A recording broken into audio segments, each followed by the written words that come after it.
So my dear students, very good morning to you all. So in the last class we have discussed point focusing collectors. Okay, and clearly we have seen what are the different classifications, and in the point focusing collectors we will provide 2-axis tracking such that you can able to produce more and more temperatures, and concentration ratio you can attain up to several thousands you can attain in the case of point focusing collectors. With that we have completed classification of different thermal collectors we have completed, and coming to solar pond power generation. Solar pond power generation. Okay, so here in the solar pond is like a normal pond, where you can store. Okay, it is like you can observe here. It is a non-convective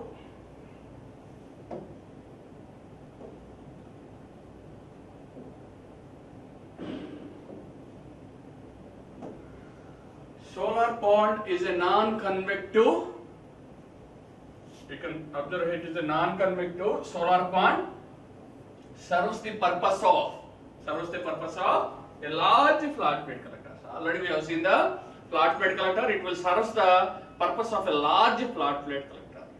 Okay, and as well as we can store heat energy in the solar pond. Okay, you can see here thermal energy.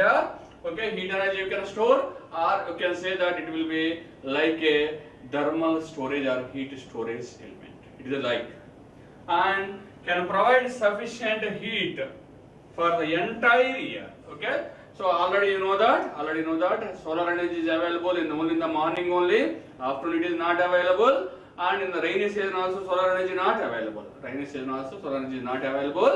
So using solar ponds you can store the heat energy, and you can use it for entire year. Likewise you can say that solar pond can store the heat energy which is required for any year. Okay, continuous year you can utilize it. Okay, so the flat bottom serves as the absorber of solar radiation. Okay, you will have in the so solar pond, there is a flat bottom will be designed. That flat bottom is like a absorber, is like a black end absorber which will store the heat energy.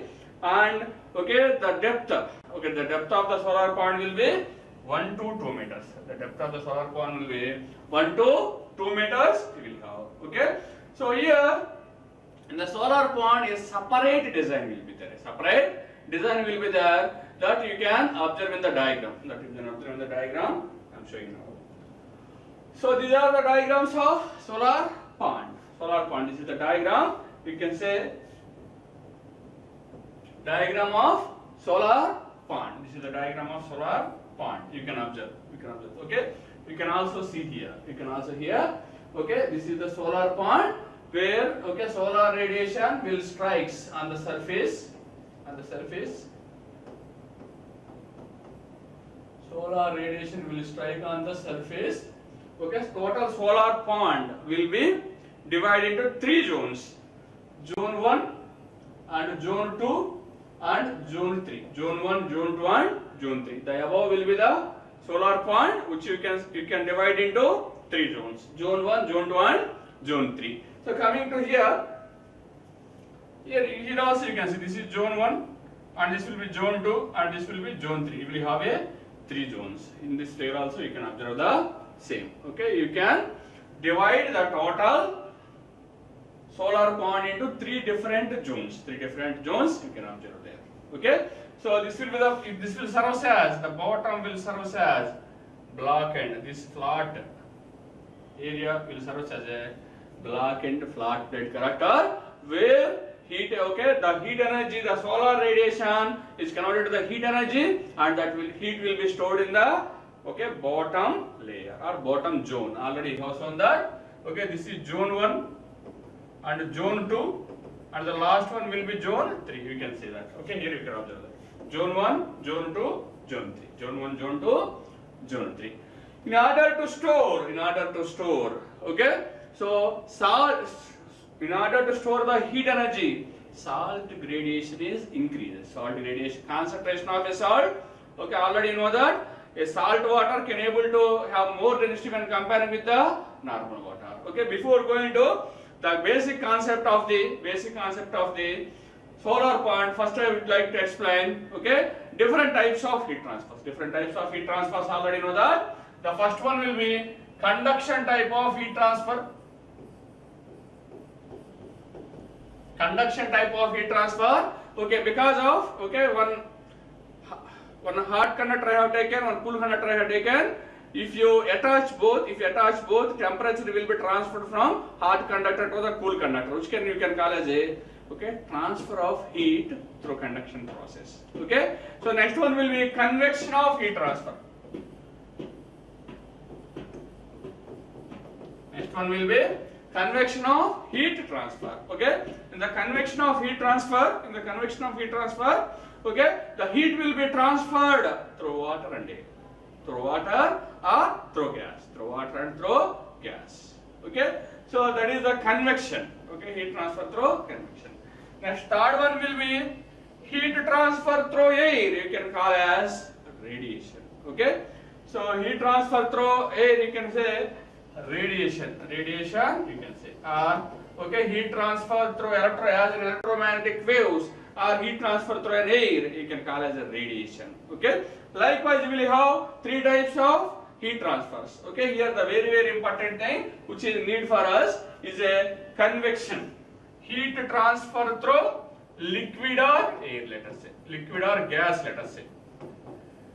Heat transfer through liquid or gas, we are calling as a convection type of heat process, or convection type of heat transfer, you can say, heat transfer you can say. Okay, so here I am saying that, okay, so a solar point is a non-convective, means, okay, so heat is a non-convective solar point, I am saying, because heat is not transferred to outside once it is entered inside. In such a way, it will be designed. So, a non-convective solar point, you can say. Okay, heat is once entered into the pond.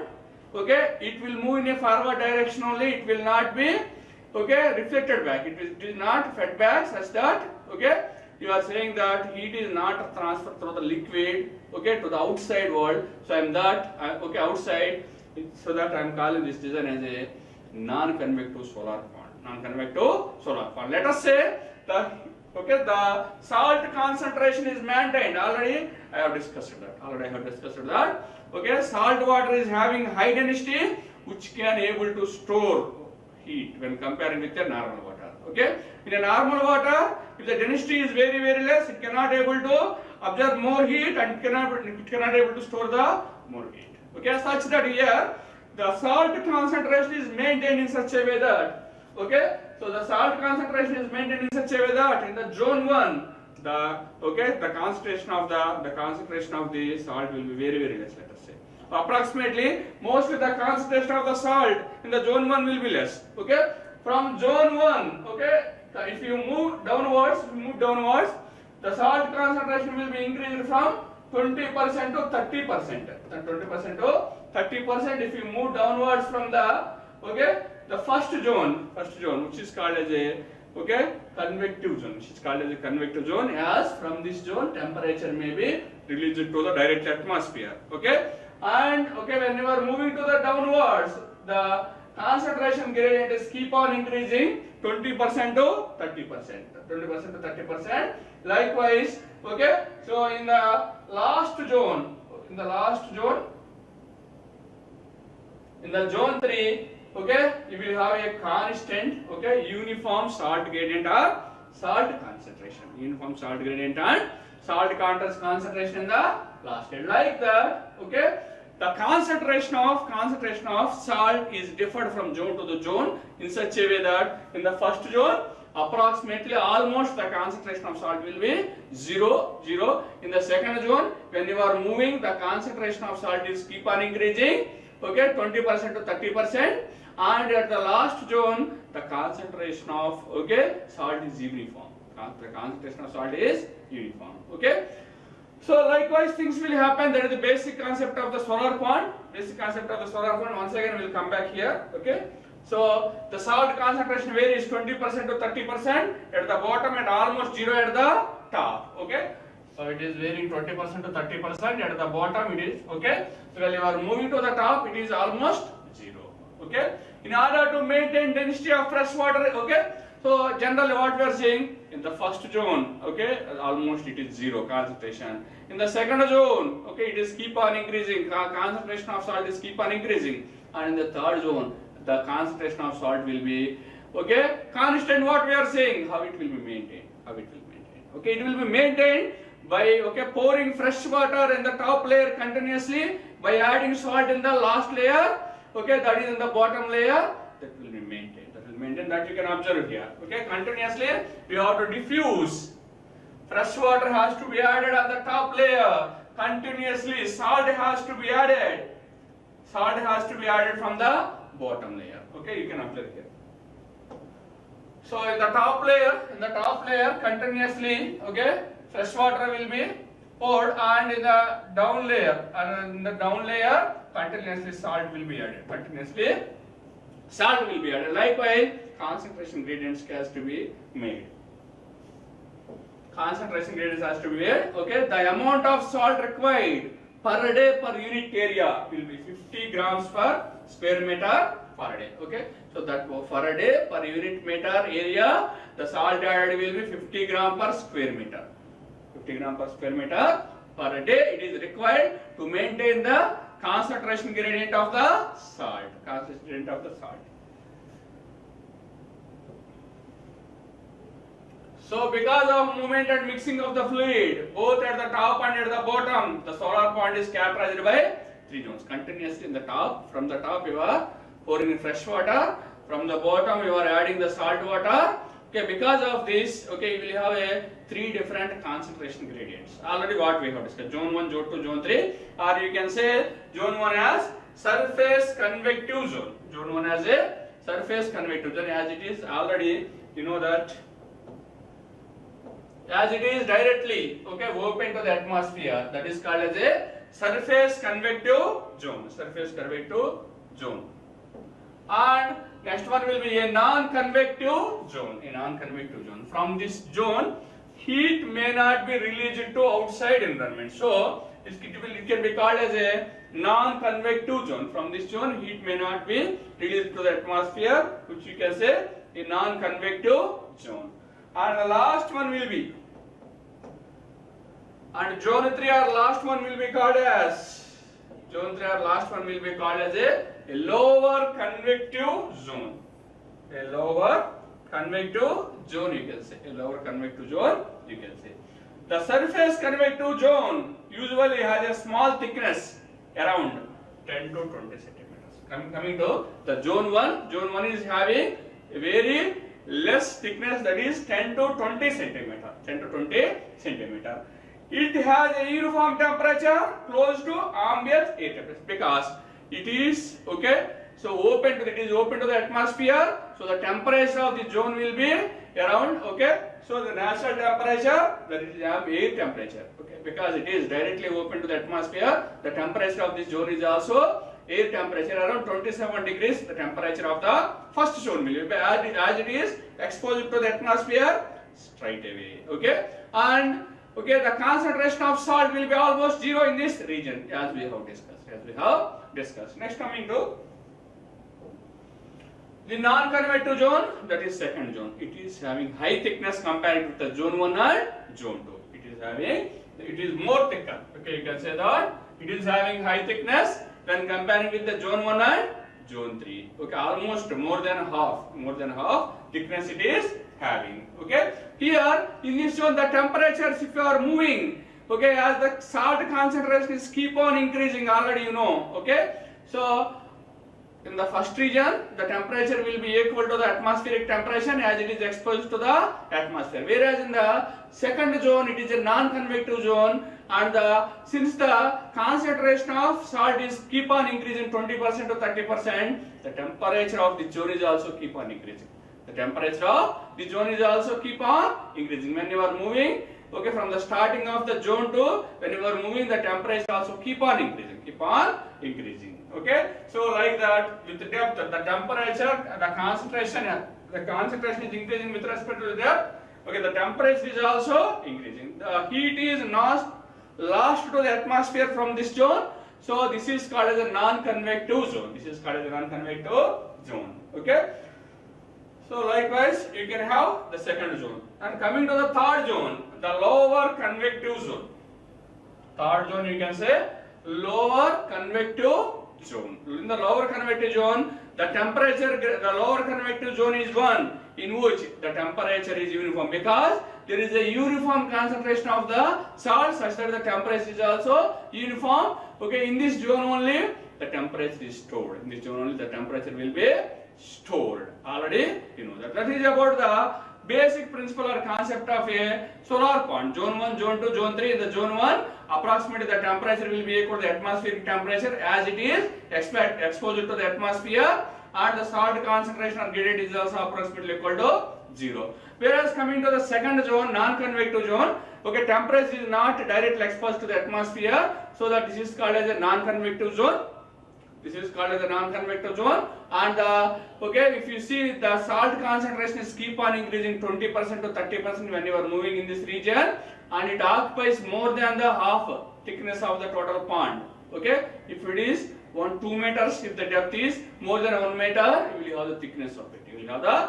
Since the concentration of salt gradient is increasing, the temperature also increases continuously in this particular region. Whereas coming to the Zone 3, okay, the salt concentration is very high and uniform, and the temperature is also very high and uniform, so that this total solar pond can able to store the solar energy or heat energy for a long time.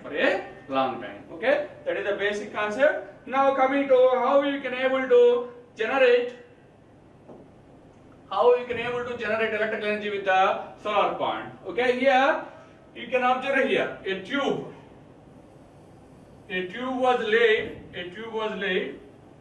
on the bottom of the pond, okay, such that, okay, continuously cold water will be entered here. Whenever cold water entered, by observing the heat of the Zone 3, this hot brine, cold brine will be converted to the hot brine. Now let us say the temperature is 27 to 30 degrees. Now the temperature will be rising more than 100 degrees. Like that, in this loop, okay, cool water, and again it will be, okay, converted to the hot. Okay, that hot will be released here. Again it will be come back. You will have a second loop. In the second loop, so again normal water will flows. As the normal water, okay, this water is a salt water. Okay, this flowing water is called as a salt water or brine. When it is moving in this slope, continuously it will take heat from the observer. The same thing will be flows in the loop. Okay. So and normal water or cool water will comes here and observe the, okay, this is a heat exchanger. This is called as a heat exchanger, which will exchanges the heat from hot brine to normal water here. Hot brine or, okay, to the normal water. Normal water boiling point will be around 40 to 50 degrees. Now, but here the temperature of this hot brine will be around 150 degrees. This normal water will be converted to the vapor or steam. Okay, that steam is used to run the turbine. Okay, turbine will produce mechanical energy. The generator and turbine are interlinked. Okay, the generator will produce the electrical output. Okay, so after the water will be entered into the condenser. Okay, the steam will be entered into the condenser, and with the help of cooling tower, the steam will be condensated again. That will be converted to normal water. Okay, cool water, again that cool water will be sent back. That cool water will be converted to the steam by taking the heat from the hot brine. Continuously steam will be produced, that will run the turbine, and that will run the generator. Likewise, okay, using solar pond we can able to generate, okay, so steam, from that steam you can generate mechanical energy, thereby electrical energy you can able to produce. All these concepts already we have seen.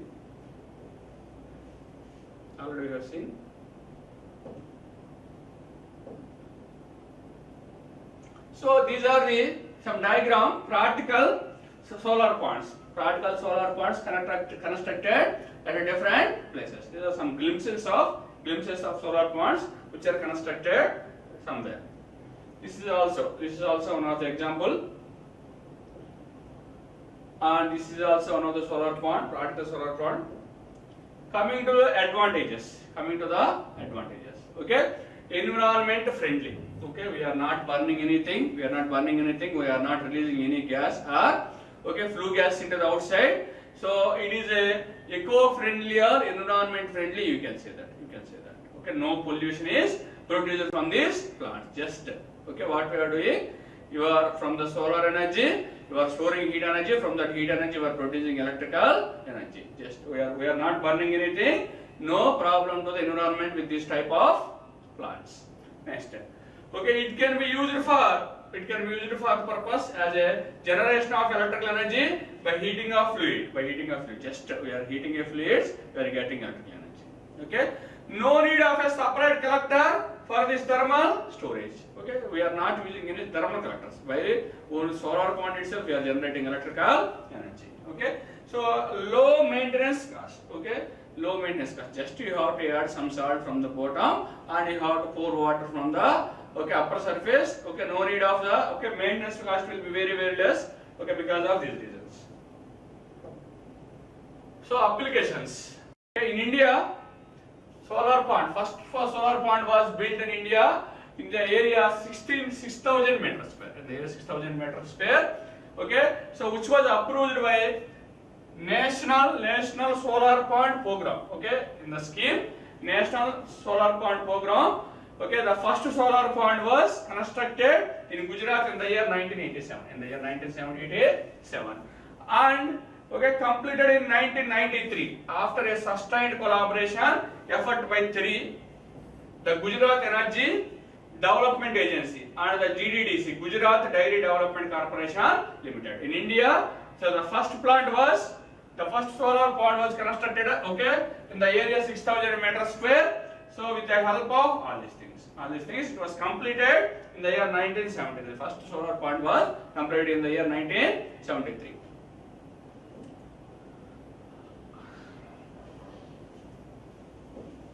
And next, the largest operating solar pond for electricity generation was the Beit Hawara pond built in Israel. Okay, Beit Hawara pond, which is built in Israel. Okay, it has the area of 210,000 meters square and used to generate an electrical output of 5 megawatt. Okay, this is the largest solar pond which is built in Israel. Okay, in the US also, in the 0.8 acres, it's nothing but 3,200 meters square, solar pond powering 20% of. Okay, so solar pond is constructed which is used to produce power or generate power to the Bruce Foods corporations. Okay, in the USA. Okay, so here also around 5 megawatts power was generated. Like different applications are these. Okay, so thank you very much.